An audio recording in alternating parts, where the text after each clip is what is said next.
we're here to discuss developing sustainable funding models, accent on the sustainable, also an accent on the funding part, which you both need both of those for your organization. And just to kind of give it some perspective that relates to the people on the dais here with me, how many of you, raise your hand if your organization is, your budget's $1 million or less?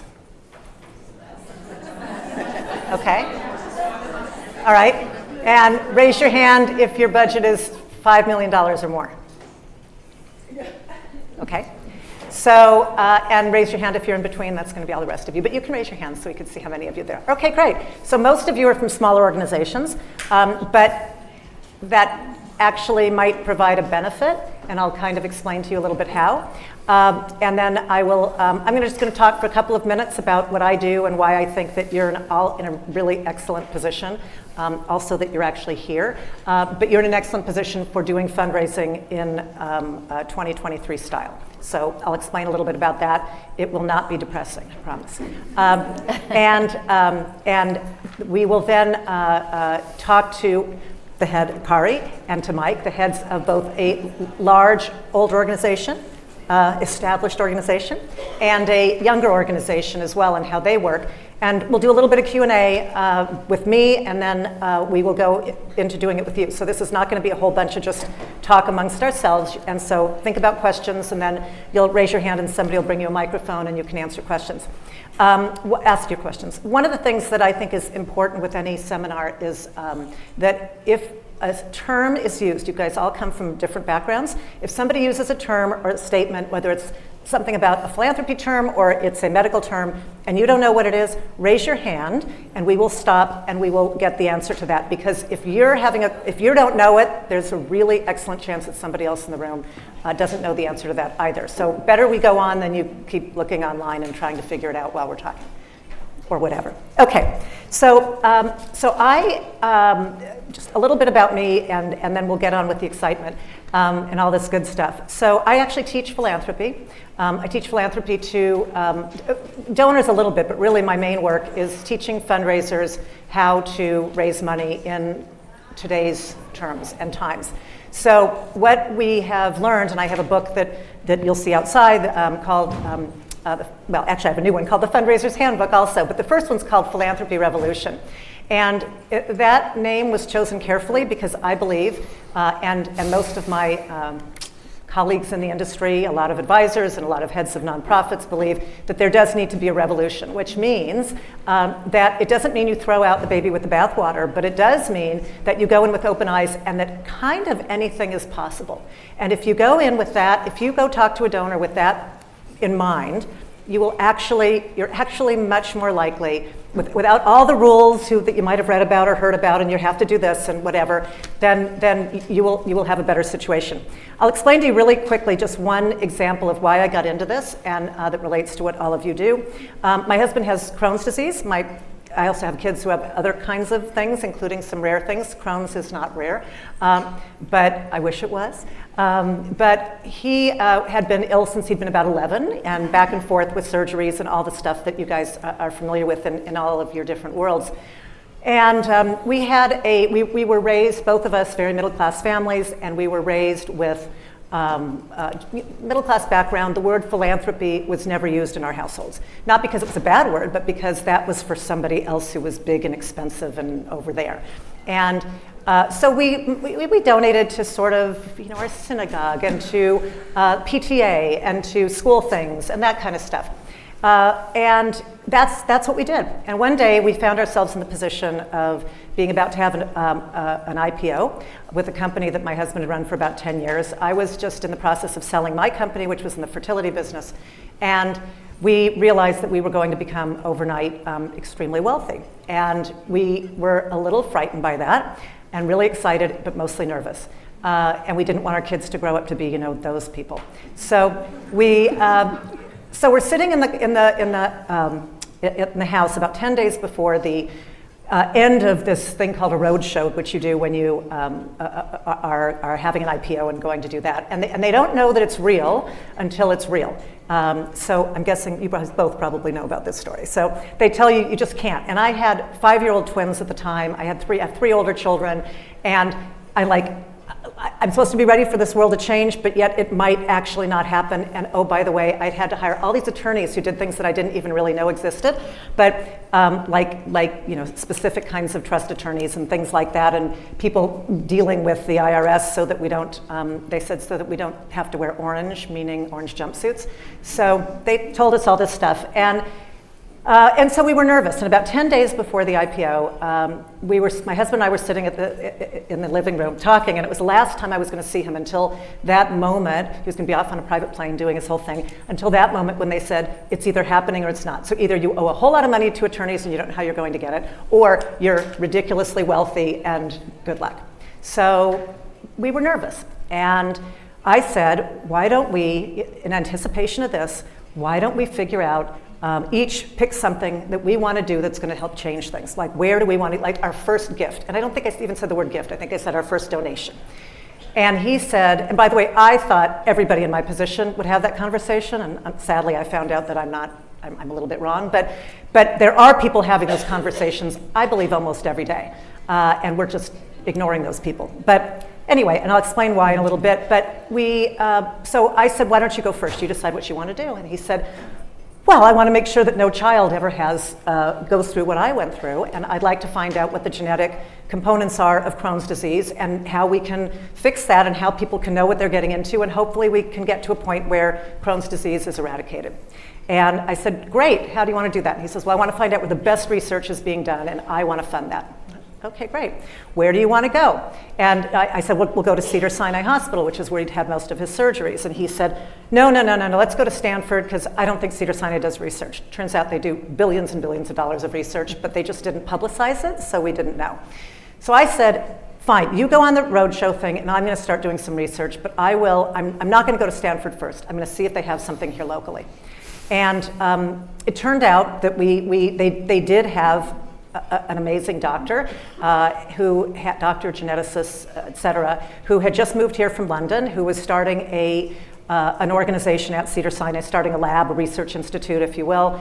But just at the beginning, he had like an assistant, and it was him. And it was all about translational medicine and trying to find, one of the things they found out is there's about 180 different kinds of, because it's all about personalized medicine, so about 180 different kinds of Crohn's disease. And so they would, obviously, as most of you know, and those of you who don't, they try different medications on different people who have different profiles, because some of them, as my husband says, who's been part of clinical trials, it could either kill you or save you, and you don't really know which way it's going to go, which is not good.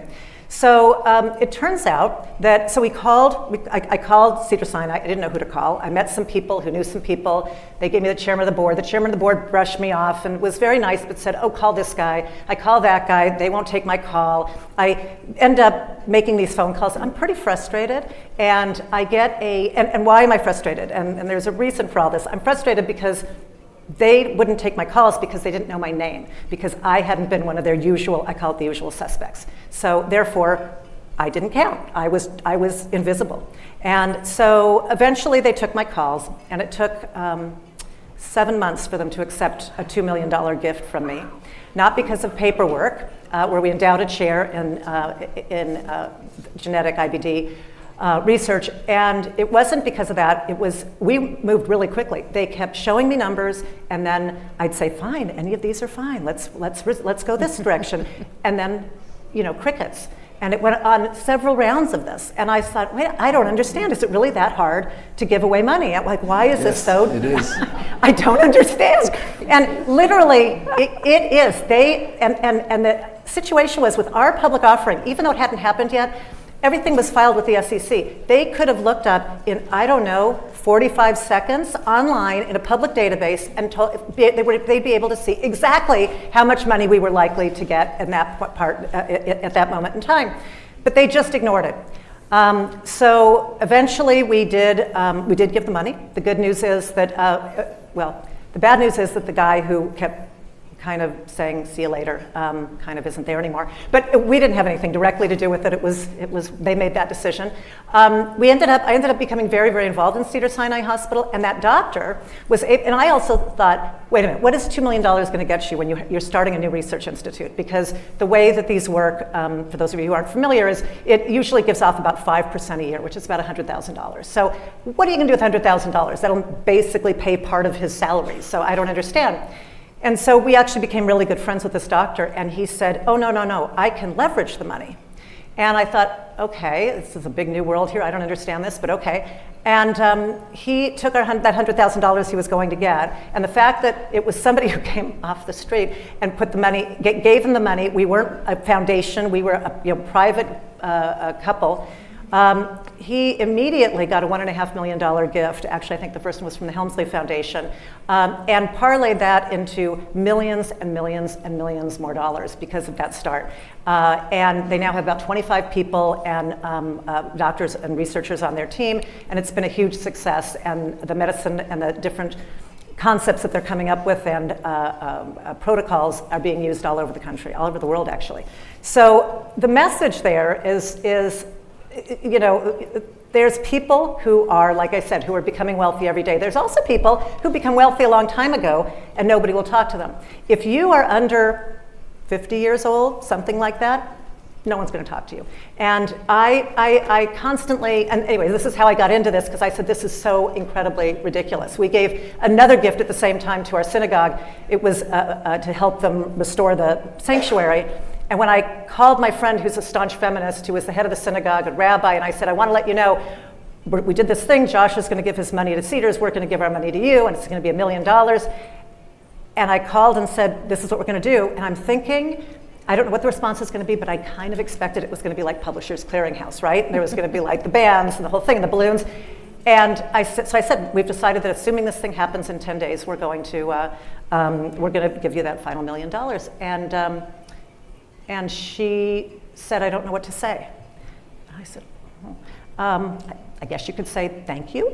And and she didn't. Wow. What? She said, I don't think, this is just craziness. And I swear these things I'm telling you have happened to lots of other people, similar versions. And so I said, she says, I don't know what to say. And I said, you could say thank you. And she says, I don't know if I can because I didn't make an ask. Now that ask thing is part of these old rules that this is how you have to do it, and that somebody who walks in off the street and says, I have money and want to give it to you, they don't say thank you, a lot of them, I'm sure all of you would, but they actually don't trust you, and they think, oh my God, what are you trying to pull? What's going on here? I don't understand. So when she said that, we both hung up the phone, and I thought, this is really, really strange. I don't understand where I am. And then the phone rings 30 seconds later. And I pick up the phone, and it's the rabbi, and she says, can I talk to Josh? Okay, maybe she just wants to say thank you to him, whatever. So I give him the phone, and she says to him, are you aware of what your wife is doing? Yeah. So,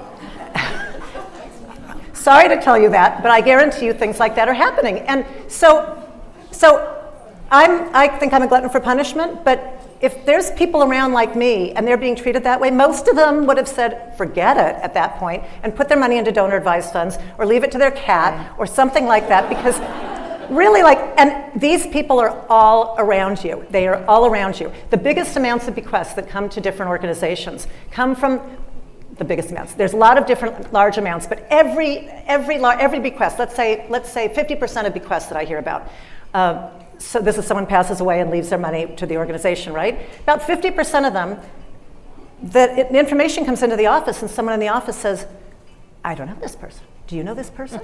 Do you know this person? Nobody knows this person. And it's a woman who was, man, whatever, and they were a school teacher or they worked at the post office and they had their money, kept having money together, and all of a sudden, and they saved and they saved and they saved and they really liked what you did, and they just walked in without the ask and they said, I'm going to give it to you. But of course, they're not here anymore. And so, how did that happen? And you have to realize there's people like that all over the place. And the percentage of people that are appearing in wealth screenings, if you've gotten to that part, or all of these different kinds of things, it's a very, very small number of people who are on what I call the list. So all of you have the opportunity to not go by those rules and say, yeah, I'll do that. But if somebody sends me an unsolicited gift and I don't know them, I'm going to say, thank you. And how can I, help you to achieve whatever your goals are, and how can we do it together? And how often can I tell you about how we're working towards our mission and the incredible research that was created because of your, whatever your donation is. You get to do all of those things. And the people at a lot of the larger organizations have been told, especially the ones that have 200 or 300 people, a lot of hospitals have this many people, a lot of universities, they're told specifically, you are only allowed to raise between $1,000 and $5,000, and if somebody wants to give you $6,000, you've got to come and tell me, and you've got to give it to somebody else. They assume that you have something called the donor pyramid, that every donor who comes in knows when they give the gift. Some of you, I guarantee you don't know this.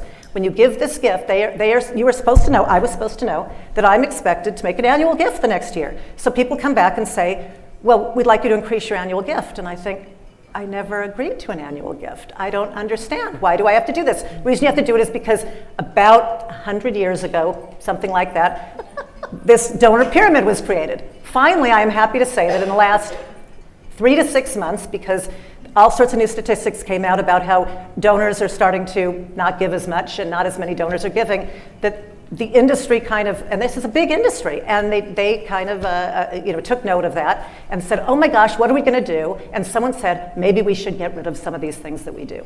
So that's my message to you. And the best thing that you can do is, people say to me, how do you talk to somebody? How do you get somebody to give you money? It's really scary. Agreed, it's scary. Bless you. But one of the things I tell people now, big or small organization, is all you have to do is sit down with the person on Zoom. They don't like to use Zoom either, but on Zoom or in person, and you talk to them about why you're passionate about what it is that you do. And I'm sure a lot of you do that anyway, but if you explain that without being in fear of what the other person's going to say, it's a regular conversation. You don't say, ooh, donor, big money, I have to talk to them differently. Talk to them just as a regular person. Most of the time they will say, after you go through this a little bit, and they will say, how can I help? That's what donors will say, but we never get the chance because they're already pitching and telling us all these other things that we need to be doing. So you're in the incredible position of all being here because of intense passion about what you do. And if you can, and there's a lot of fundraisers at big organizations who really don't have passion for what they do. And as far as I'm concerned, they shouldn't be doing this. But when you have real passion, that is going to, on its own, just be authentic, and that is going to get picked up by the person you're talking to, and they will likely ask you that, and if not, you can say, may I tell you some ways that you can help? So, with that, let's go into how a large organization does this successfully and bucks the trend, and how a smaller, newer organization does this successfully and kind of bucks the trend, and gets through all of that, and we'll go from there and then have some questions. So, to my left is Kari Rosbeck, Kari Luther Rosbeck, who is the president and CEO of the TSC Alliance, and she'll tell you a little bit about that. It's an organization that's been around for more than 30 years, and quite successful, but even more so since Kari's been there. And after that, we have Mike Graglia, who's the managing director and co-founder of SynGAP. Did I say that right? SynGAP Research Fund, who has a booth outside, I noticed, or SRF, and he, actually I think both of them probably didn't see themselves doing this at this point in their lives, and are doing it incredibly successfully, maybe because they didn't always go to the school of how to do fundraising and have all the rules, and they're able to look through that and go, yeah, that doesn't really make sense, because most of these things are logical. So with that, let's start with Kari. Oh, start with Kari or with Mike? Let's start with Mike. Okay. So just a quick introduction, main points. Please. Yeah. Hi, thanks to the organizers for having me. It's an honor to be on this stage, SRF, and I wouldn't be where we are without Global Genes. I'm going to be really brief. I welcome questions at the end of this or in the hall. I generally like to loiter in the hall here. SRF is 5 years old. I created it to help my son, just like all of you. And we are now about to turn 5. We raised a couple $1 million last year. We are on track to raise a couple $1 million this year. And it has been a real learning curve. And I don't really have time to tell you the whole story, but I would make some points. First of all, I don't think of myself as a fundraiser. I think of myself as a community builder, right? I think that's the main point. There's one of my general tenets for rare disease is there's no way in hell, if you'll forgive the expression, that any of us, no matter how talented, can do this all ourselves. But what I am good at is building a team. And I have built a team, and I have told them this is what we need to do, and we need money, and go and make some money, people. I've literally said that in board meetings. And the other thing is, guess what? It's hard for our families to travel. So I said, just do a fundraiser where you are. So we have a gala in Jersey. We have a soiree in Atlanta. We have a golf thing, scramble. I don't play golf, so I don't know why it's called a scramble. But we have one of those in South Carolina. And I'm wearing the Cannonball shirt, which is the coolest thing ever. We have a YouTube dad. He feeds his family very well, by the way, from our YouTube channel. And he is about to, on October 4th through 6th, for the third time, drive across the country, live stream the whole thing, and raise a couple $100,000 in the process. God bless him. And that's not because I had any of these ideas. That's because I built a community, I gave them a cause, and I said, go and raise money wherever you are. For me and my wife, that was writing checks and asking people we knew to write checks. Because we were like, look, we're doing this, you should do this too, please write checks. To the very good point, you got to ask. So I would say to everybody, first principles, build a community and activate them. Second point I will make is, in the early days it was writing checks. And then it was, okay, everybody, here's our second project. Let's raise money for this project. And then it was, okay, we got a lot of projects. And now it's like, oh my gosh, I can't keep up. Like the projects we're funding and the things we're raising for and the things that are coming to fruition, it's getting too complicated. And now I'm like having to get my head wrapped around a different fundraising model. My point here is that your strategy will change by necessity as your organization grows. And when you have a big mature organization, it's different, and we can all learn from Kari, but when you're young and changing, don't get too married to that strategy document you just wrote for your board, because it's going to change in 6 to 12 months. Right? Your organization's strategy can and should evolve regularly as you are growing. Second point. Third point, a lot of people worry about failure, but not enough people, in my estimation, plan to succeed. What if you pull it off? What if you do raise $1 million this year? What does that look like? Is your website, are you publishing your financials? Is your 990 up there? Have you done an audit yet? Have you published your board minutes? Is your board big enough? Do enough parents in your community understand what you're doing and why you're doing it? Because if you're going to succeed, you should plan accordingly, and you should put the infrastructure in place. And for me, like, oh my gosh, we raised $100,000 this year, congratulations.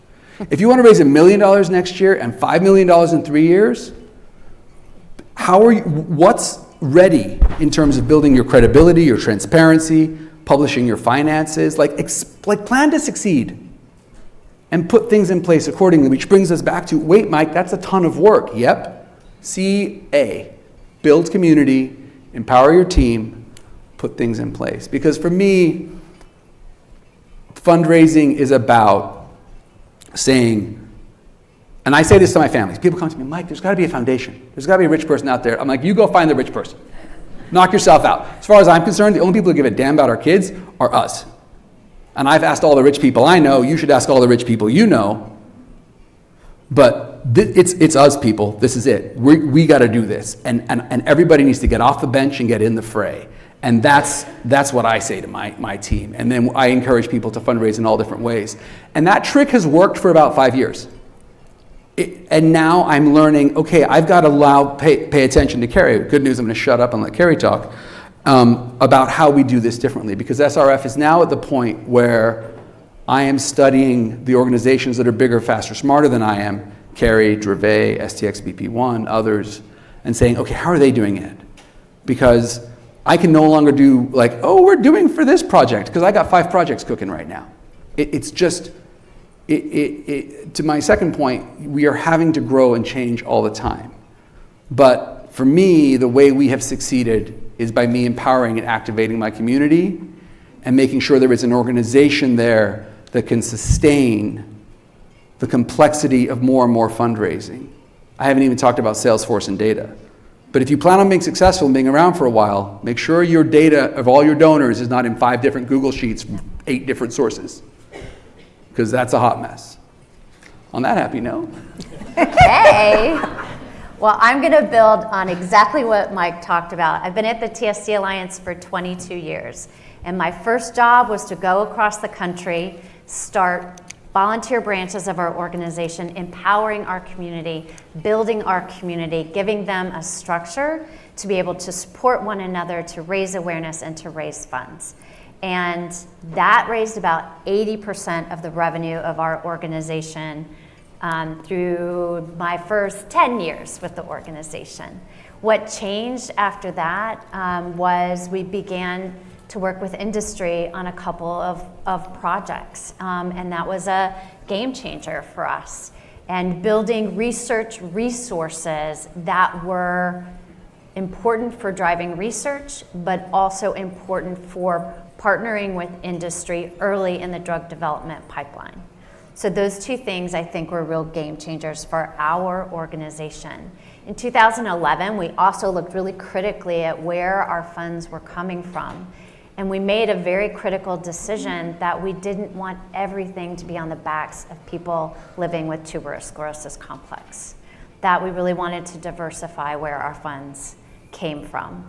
And so we took a critical look at all of the events that we were doing and the return on investment, which sounds harsh, but we're all subject to Charity Navigator, right? So we said, golf tournaments are awesome, but it costs 50 to 60% and a lot of effort. Where we could do walks across the country, and before the pandemic, we had 37 of them across the country, and spend 10% of expenses on events. Engaging and building your communities is the foundation for everything that we've done at the TSC Alliance, because you're also building your donor database. Yep. And there are gems, as you've said, in that database that you may not even know exists. What we've done over the past 5 years is have the software to be able to mine some of those donors. We did a feasibility study. We wrote an extensive research plan, and we went out with a big, hairy, audacious goal to raise $40 million in 7 years. And then the pandemic hit, because we wanted to do that in 2019. But even with the pandemic, we have raised almost $15 million in 5 years and had our most successful year last year. Why? Because we were really focused on how we wanted to drive research for our community based on the input of what was important to people living with TSC. And we went and had critical conversations with those that we knew in our community because we'd done wealth screening. But we sat and listened to what was important to them as we told them about the plan. So the listening is as important to driving your plan, because there are different things that are important to different families.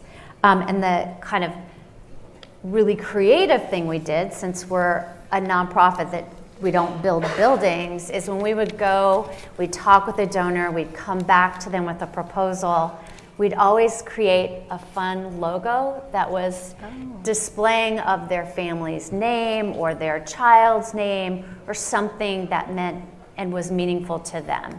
And during the age of Zoom, when we did PowerPoints, we would go pull pictures of their family and put it into our PowerPoint proposal. So it was very personal and demonstrated that we listened, and we always started those conversations thanking them for everything that they had done to date and what their prior gifts had meant to the organization to drive it forward. We still do those crazy fundraisers, just so you know. We had a wonderful dad during the pandemic. Do you guys, what is the hot wing challenge? Hot Wings. So he decided during the pandemic that he was doing Getting Saucy with Parker B, all on Zoom during the pandemic. This fundraiser raised about $100,000 over a couple of years. But in the heat of the pandemic, the chief scientific officer and I actually had a competition and ate these stupid hot wings. Really? That's fantastic. So also not afraid to participate with the community, because that's so important. Yeah, I think those are just some key points. The other thing I would say is we develop our plan for the next year in the middle of the year, and we create sponsorship opportunities for families, for companies, for industry partners, and then have a conversation. I have some materials if you guys would like them. Have conversations about what may be of most interest to them. It's not just fundraising events. It's programmatic, it's regional conferences, it's our website redesign, it's sponsoring a research grant, it's participating in our natural history database. All of those things have been game changers for us. So I'm happy to answer any questions. Can I just jump on that Sure. for a second? Yeah, please. We have been caught with our pants down again and again, going to companies and saying, please sponsor X, and them being like, you are 6 months too late. So if you are at the point where you're talking to any companies, there's no such thing as too early. I just want to underline that's a thank you. really important point. Yeah, we create our sponsorship packages for the next calendar year in the middle of the current fiscal year. So we have our package already ready to go. I know that that's not always easy, but being able to think forward like that is really helpful. So on the overall, let's start with, I guess, overall giving, but I think we know where you're at in terms of grants and partnerships. But for most organizations, most of the money comes from individual giving. And is that the case with both of yours? Yeah. So usually it's around 75, 80%, something like that if you include the bequests. So it's larger. And so for all the people that say, all the board members who say, go out there and get that grant, and basically it's okay to ignore all these other people, that's kind of misguided. So one of the things that happens with individuals, it also happens with larger organizations and foundations, but is that there is a reticence to pay for overhead. Anyone have that issue ever? Yeah. So, and there's this thing that happened. It's happened over the last, 50 years. And I was at a meeting with our Rotary Club last year, and a group of women said, well, we should choose to give this money that somebody gave a large amount of money and said, here, you guys distribute it. So they called and they said, well, you want to be on the call? I said, sure. And we looked at it, and I said, oh my God, so this one's been around for a long time. They have all this impact, blah, blah, blah, in the 990s, and we went through the whole thing. And this woman said, and there were like 4 other older women on the call, and nothing against older women, but this is an old school kind of thing, said, well, the rule is 10%, that we have to go to the person who's 10% or at least the lowest of any of the other organizations, and that's how we should choose who we give to. And I don't know any operations that can spend 10%, if you're really being honest about it, in all of your overhead is 10% and you can still function. It's pretty much, I don't know if it's impossible, it's certainly unsustainable. So I'm curious for both of you, I assume this has come up. So when it does come up, or what do you say? How do you get around that? On this one.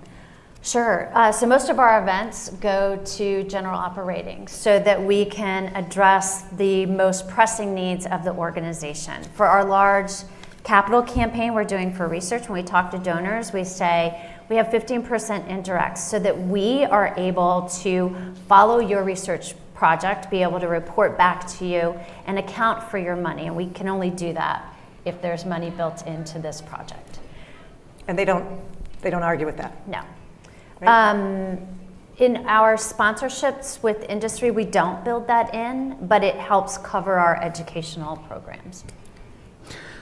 Okay, cool. Mike? And what I'll say is, and we skipped bios, but before leaving my career and running this full time as a volunteer, which helps with indirects, I worked for some very, very large philanthropies, large private office and the Gates Foundation. I also was I've done a lot of giving, and I very much agree with your point before. It's actually really hard to give away money, which is a whole other topic, giving these grants away. But so I have been on every side of this indirect conversation, right? And I can argue it always to Sunday. But to another very good point Lisa made is leveraging funding. Yeah. And I will observe that if a lot of you raised your hands at the $1 million or less, right? A lot of you are working as volunteers. Take advantage of this problem. The problem is real. Organizations need indirects to survive. Donors don't like to pay for indirects. Guess what? You're all volunteers running small organizations. Your indirects are crazy small. ride that wave. Be like, yeah, my indirects are minuscule because I only am asking you for $100,000 and I work for my kitchen table, so give me your money. Right. Right, that's the takeaway. But what we did at SRF, my wife and I sat back and said, look, we can give X dollars. And then we've given X dollars. How do we give X dollars and activate 10X? And one of the ways that we did that is I have said since the beginning, my family covers all indirects. Because I've spent so many years of my career having this damn meeting about indirect costs that I was uninterested in having it for this organization I was trying to help my son with.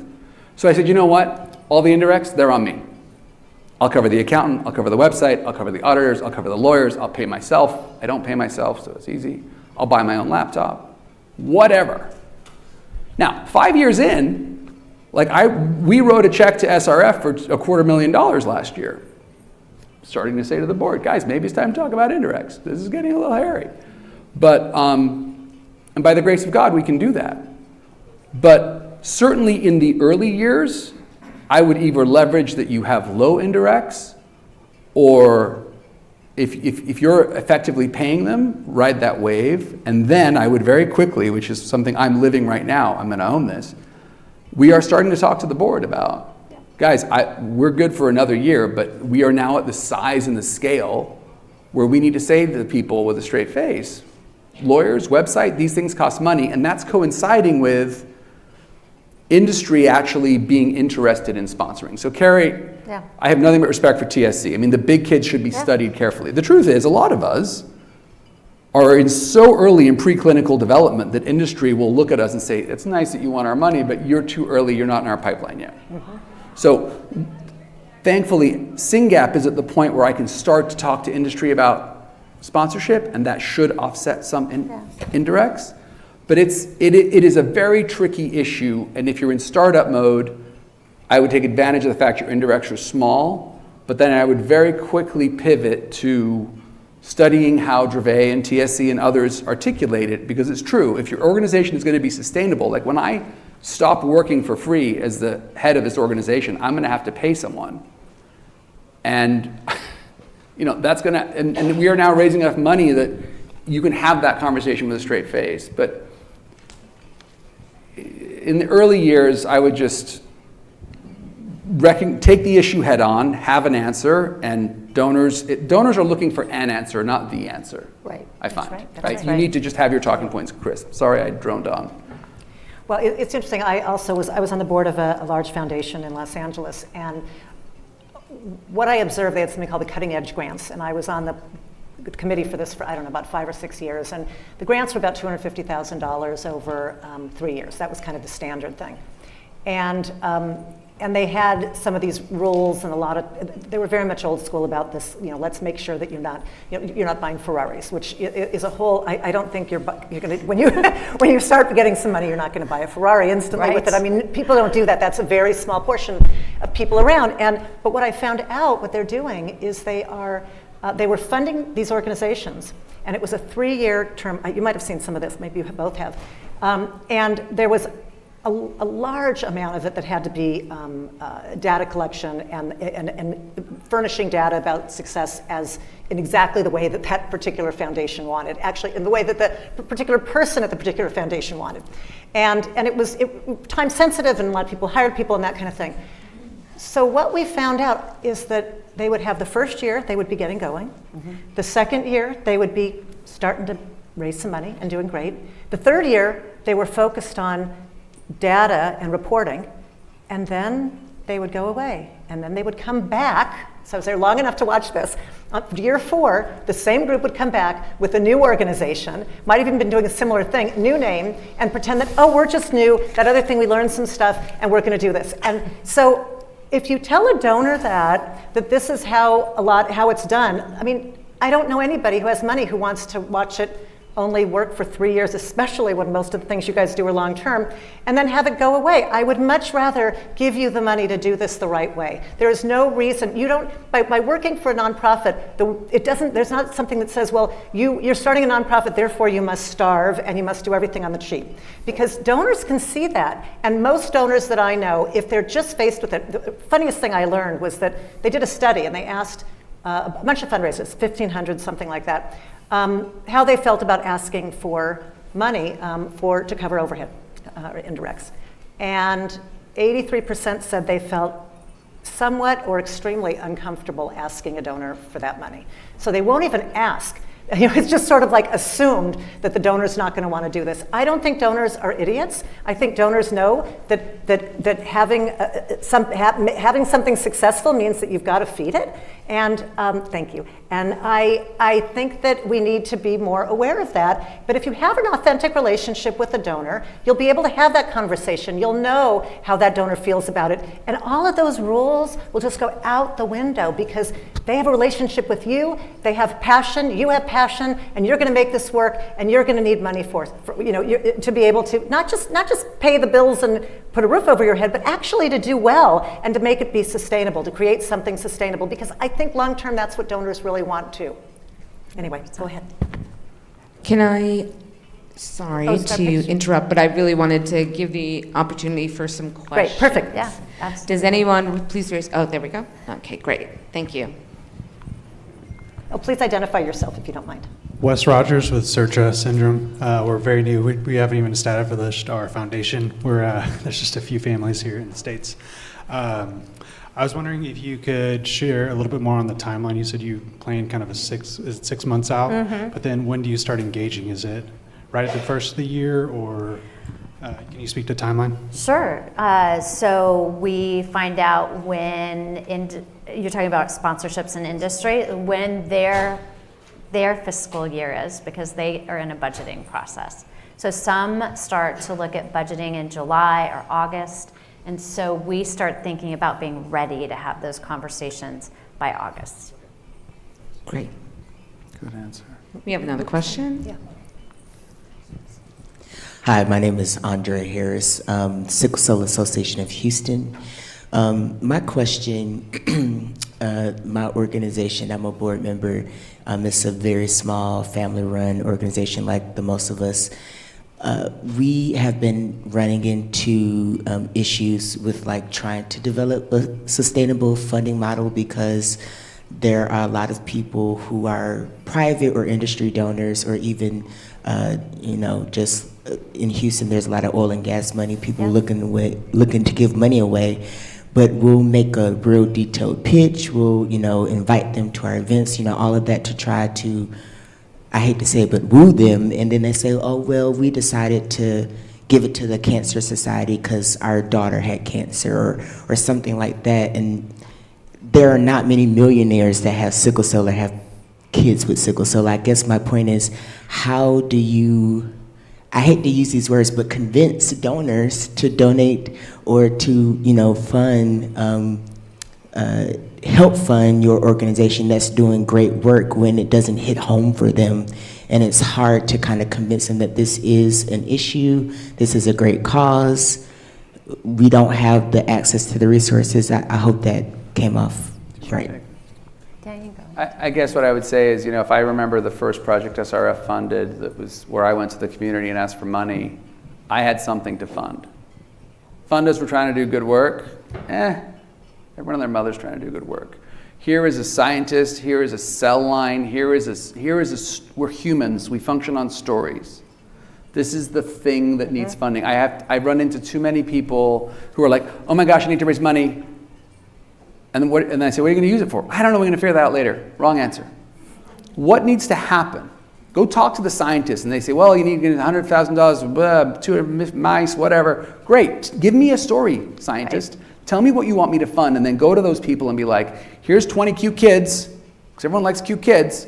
Here's how we're going to help them fund a mouse. Give them a number. I need $150,000. I need $250,000. I need, people need a thing, because otherwise they just feel like they're throwing money at another cause, and we have to convince them that we are not a lost cause, a rare orphan disease where there's no hope, but actually there's a step towards a better future.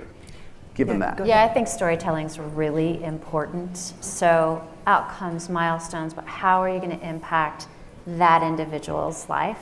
We've utilized that in TSC in beautiful ways and involve families in telling their stories so that they feel like they're engaged and having an impact in the future too. And keep them posted on what's happening. So if they do give you money or they're close to giving money, you can say, hey, just thought you'd like to know this. And you can find out what kind of things they're interested in. Most people are not interested in reading an annual report that helps the doors stay open that you get once a year. So, but if you text somebody and they say, you know, I'm cool, let's text message. And you say, hey, we just found out that this just happened because of part of, you know, in part because of the money you gave us. They're going to be asking for more. I mean, people love that, but it's all of our responsibilities to let people know that, not to just assume that, oh, I feel good about it because I gave you money, so you don't have to talk to me anymore. So I would try that. Great. Thank you all. We will stick around. Is that Okay. Yeah. Yes, I have handouts if anybody wants them. Okay. Yeah. Let's give them a great hand. Thank you.